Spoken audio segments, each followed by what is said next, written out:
Hey everyone, Rick here, and today I thought I would do an unboxing of an oldie, but a goodie. An old pre-painted miniatures game called Mage Knight. Now this is a starter set of the original set, Rebellion, that started it all back in the year 2000. And I thought it'd be cool to unbox one of these because this is pretty much the game that got me into tabletop gaming as a whole. I probably wouldn't be into designer board games, miniature games. Might have been into collectible card games a little bit, but Mage Knight really got me started in the gaming hobby. I really owe it all to the figures inside this box. I picked up a case of these off eBay a couple years ago, but it was early 2001. I was at a local mall in a store called Electronic Boutique, which no longer exists in that particular mall any longer, and I saw a display of these pre-painted miniatures that were on dials. All their stats were recorded on that dial, so as they took damage and you turned the dial, their stats changed to reflect that. Sometimes, in some cases, the stats may have gotten better, like if it was a werewolf or a werebear. Most of the time, though, they got worse as the figure got more damaged. But let's take a look and see what you would have gotten inside of a Mage Knight Rebellion starter box back in 2000, 2001.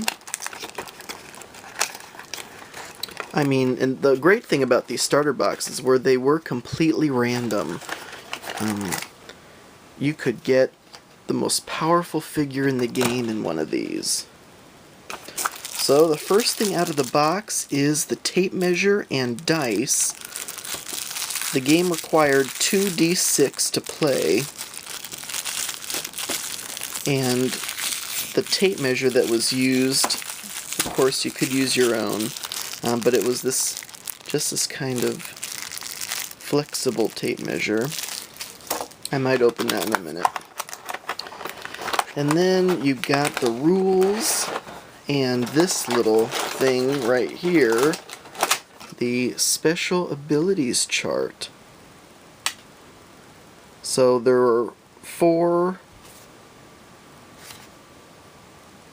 slots on the dial. So you have a speed, damage, attack, and defense, and sometimes there were colored squares over the stat, and so this handy chart told you what those stats meant. A couple of expansions later they came out with colored circles, which were other abilities, and then we have some other things. All the starter packs came with a comic. And these, which I really never used, these were stickers that you could put on the bottoms of your miniatures and maybe put your initials on there, so you know, if you and your opponent had the same figures in a battle, you could easily by the end tell whose was whose. So in addition to the comic book, which kind of gives you a nice little storyline to set the stage, was the rule book. Now I have to say I wasn't a fan of Mage Knight 2.0. I didn't like the little items that you could customize figures with. I just thought it was a needless complication. Mage Knight Rebellion and the expansions that followed were my absolute favorite. Just simple, straightforward rules regarding movement and attack and defense. Okay, anyway, so the most exciting part of all are what figures did we get in this box. So, first we have a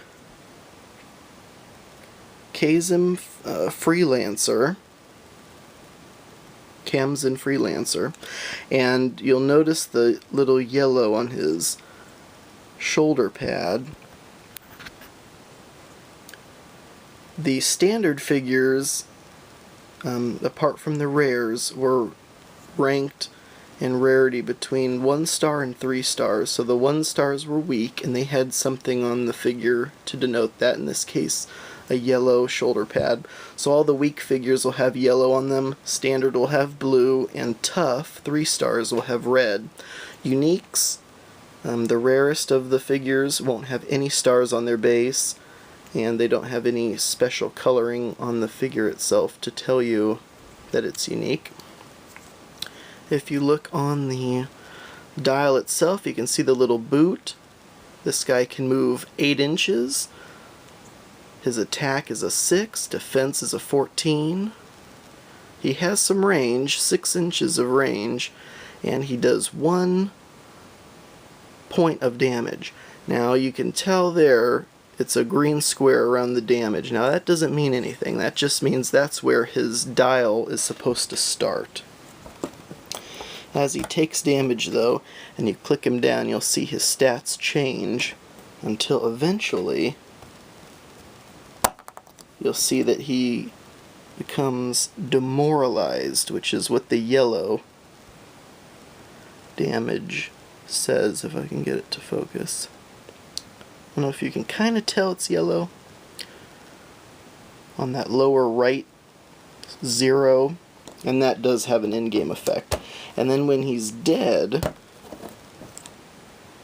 you'll see 3 skulls. So this is a pretty common figure, and a very weak one at that. He only costs 9 points to include in your army. And then there's also faction symbols. At this time, I don't know if there were about 6 or 7 different factions. That faction symbol there is for the Black Powder Rebels. All the figures were kind of protected in the starter packs and booster packs with these kind of plastic surroundings.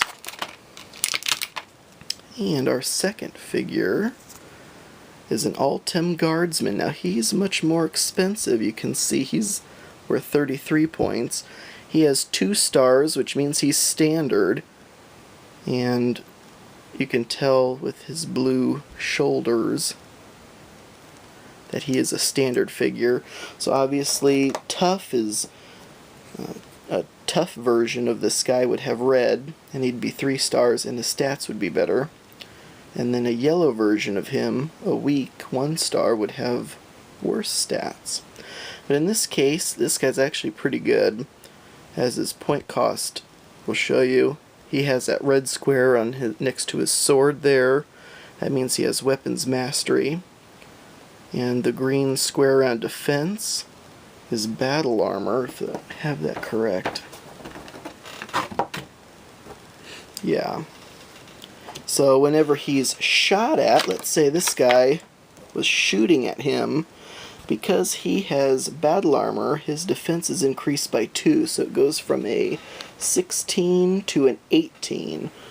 So he would have to roll his 2 dice plus his attack value, which is 6, and hopefully get an 18. Now, in that case, he's going to need 2 6s, which would be a critical hit, and he'd do an extra damage. So the only way this guy can actually wound this guy is by rolling 2 6s, and then he'd then do 2 damage to him. This guy's weapons mastery icon is a melee ability, so he'd have to be right up in his face. And if he successfully hit him in a close combat attack, instead of doing his 3 damage that he normally would, he could choose to roll a 6-sided die and do that much damage instead. It's kind of tricky though, because by default he does 3 damage. So you're risking dropping to 2 or 1, or you could do 4, 5, or 6. I mean, 6 damage on this guy's probably going to wipe him out. Can't remember exactly how many clicks of damage he has, but that's one of the awesome things when I first saw this game. Pre-painted miniatures. stats all right there on the dial. The only rules you really need to pay attention to are formations and terrain, what it does. Otherwise, attacking and movement is pretty straightforward. And so it's a very simple game to play, and it looks good on the table, and it's a lot of fun. So let's see what else we have.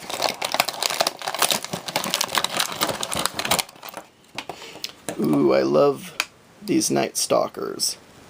And I don't know if I showed you this, but this Altum Guardsman's faction symbol there to the right of the 2 stars, that means he's part of the Atlanteans, the Atlantis Guild. This guy has a skull for his faction symbol. He's part of the Necropolis sect. He's worth 27 points. He has 2 stars, which means he's standard.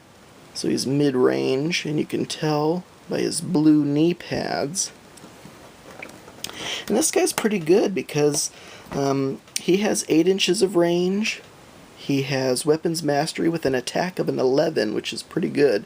Right off the bat, he does 3 damage if he didn't want to use his weapons mastery. And he has a black square next to the boot, which means he can move 8. And he has stealth.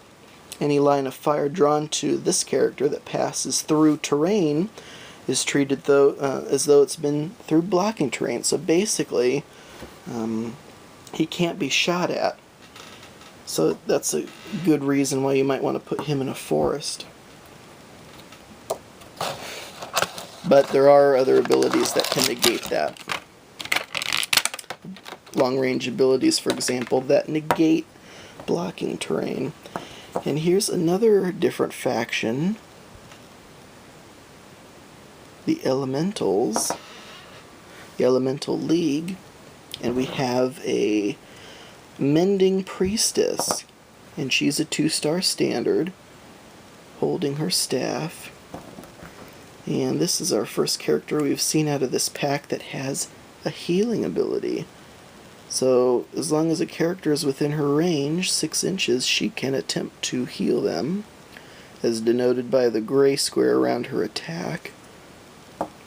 So far we've had new abilities on all these guys and different factions, so we're getting a pretty wide variety of characters. And now we have a Woodland Scout, only 7 points. She's weak, 1 star. She's another member of the Elemental League. She has a little bit of range herself. And kind of like the Kims and Freelancer, she also has fairly low stats. She might be used for fodder or maybe in a formation.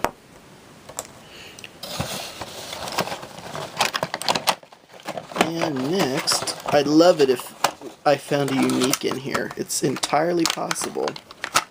I always get excited when I see this kind of wrapping around a figure instead of just the clear ones, because sometimes that means the unique figures are larger, so they need something like that.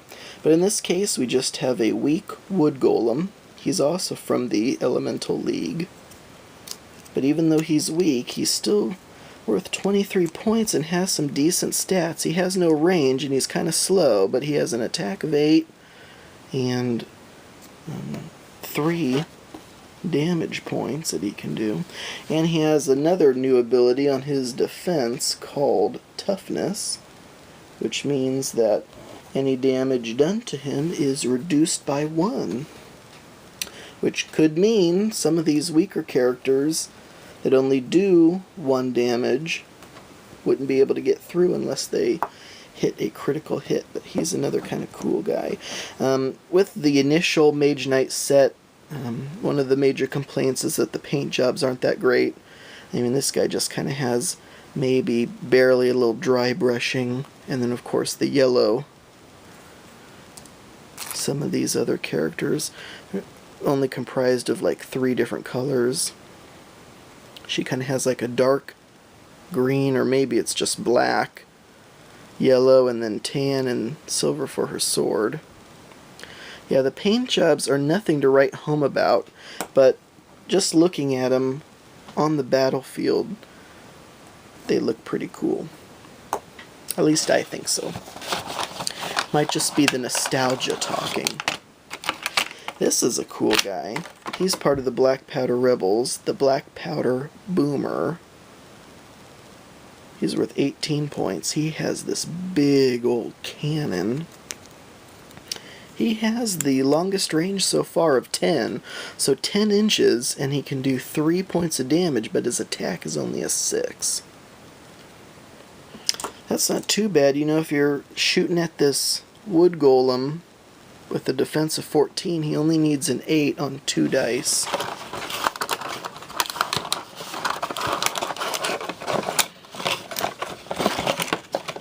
What do we have next? We have another Elemental League. This is the Living Elemental. It's a standard. And there's some pretty good stats on there. 8 inches of movement, 10 attack, defense of 16, and 3 damage. There's an orange square next to their damage, which basically just means they can't be captured. Okay, here we go. Here's our unique for this box. There could be another one, but it's probably not going to happen. This was one of my favorite characters when the game first came out. So you'll notice he's unique, no stars. He has the skull there, which means he's from the Necropolis sect. He's worth 60 points, so it'll cost you 60 points to include him in your army. He is the Necromancer. Very, very cool. So he has decent statistics. For example, his 8 inches of speed, 9 attack, 15 defense with, what is that? Magic immunity, so he can't be hit with like a magic blast, for example, or anything with magic in its name, which also means he can't be affected by magic healing, unfortunately, also. But then you'll see a black square where his damage is, and that continues for quite some time because that black square indicates that he can bring figures back from the dead. And that's one of the coolest abilities, at least I thought, in the game of Mage Knight. So, let's say that this Night Stalker had been killed. Well, you can have the Necromancer bring him back. So what happens is you just roll a die and you put the figure you're necromancing back at full, and then you damage him, the result of that die. So he's guaranteed not to come back to full strength. And sometimes he may not even come back at all if you roll a 6 and he only had like 5 clicks of life. But still very cool. Except also, if the figure had the word zombie or skeleton in its name, you don't have to roll a die at all. So they do come back to full health. And that's just really cool. I love this guy. I saw early on the old Mage Knight website, they used to have picture battle reports, which were so cool. And one of the guys had taken the figure off its base and made like this column of fire and then glued the figure to the top of the column for this Necromancer guy, and that looks so cool. Anyway, I think there's only about 1 or 2 figures left in here. How many do we have so far? Looks like 9. And now we have a big guy. And he's from another faction. He's a standard. He's a crusher. And he, with his blade there, denoting he's from the Orc Raiders. So yes, we have just about every faction represented in this starter pack. So when you're assembling a force, it's definitely going to be a mixed race thing. And that is it. This is where the Necromancer probably was in. So that's all that came in the box. And again, Mage Knight was just such an awesome game when I first saw it. I was like 12, early 2001, saw a booster pack in that electronic boutique store, bought it, went out to the food court, opened it up, found these pre-painted plastic figures that you could do battle with across the field, and I just thought that that was just one of the most absolute coolest things I had ever seen. So here's like the tape measuring tool, and in the beginning I did it wrong, because you see this little lip on the end here. It's actually the perfect length to start out if you put the end at the dot and had the red line at the front of the base, and I thought maybe that's how you did it. So for a while that's how I played, of course just casually with my friends, and we all played that way, so there was really no advantage. But the correct way, as I was corrected later on, is to start at the center of the base with that red line and move it from there.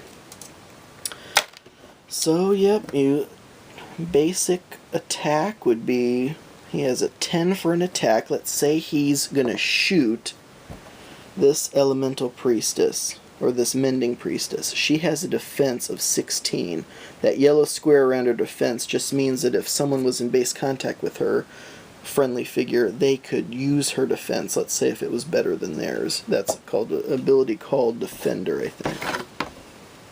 Defend, yeah. So if this guy's attacking her, he needs a 6 on 2d6 to do 3 points of damage. And he gets a 6. So you'd click her down 6 points. Let me see if I can do this with one hand. 1, 2, 3. So then her stats are significantly lower. She's lost her magic healing ability. She's pretty much useless at this point, the poor girl. If someone could heal her, that'd be great, but she was kind of the healer for that team. So, shouldn't have made her stand out in the open in such a vulnerable position. Anyway, this video is over 20 minutes long, but I could talk about Mage Knight forever. It is still such a fun game for me to play. I only play with the 1.0 rules. I'm not going to touch the 2.0. I was never a fan of that. I did pick up a lot of the figures when they first came out, but because the figures look really cool. But no, I'm not going to do that. Just the basic, simple 1.0 rules for me. And I hope you enjoyed this little look back at Mage Knight. And leave a comment if you have anything to say about that, or if you want to complain about how long the video was. I'll accept that criticism. So thank you for watching, and until next time.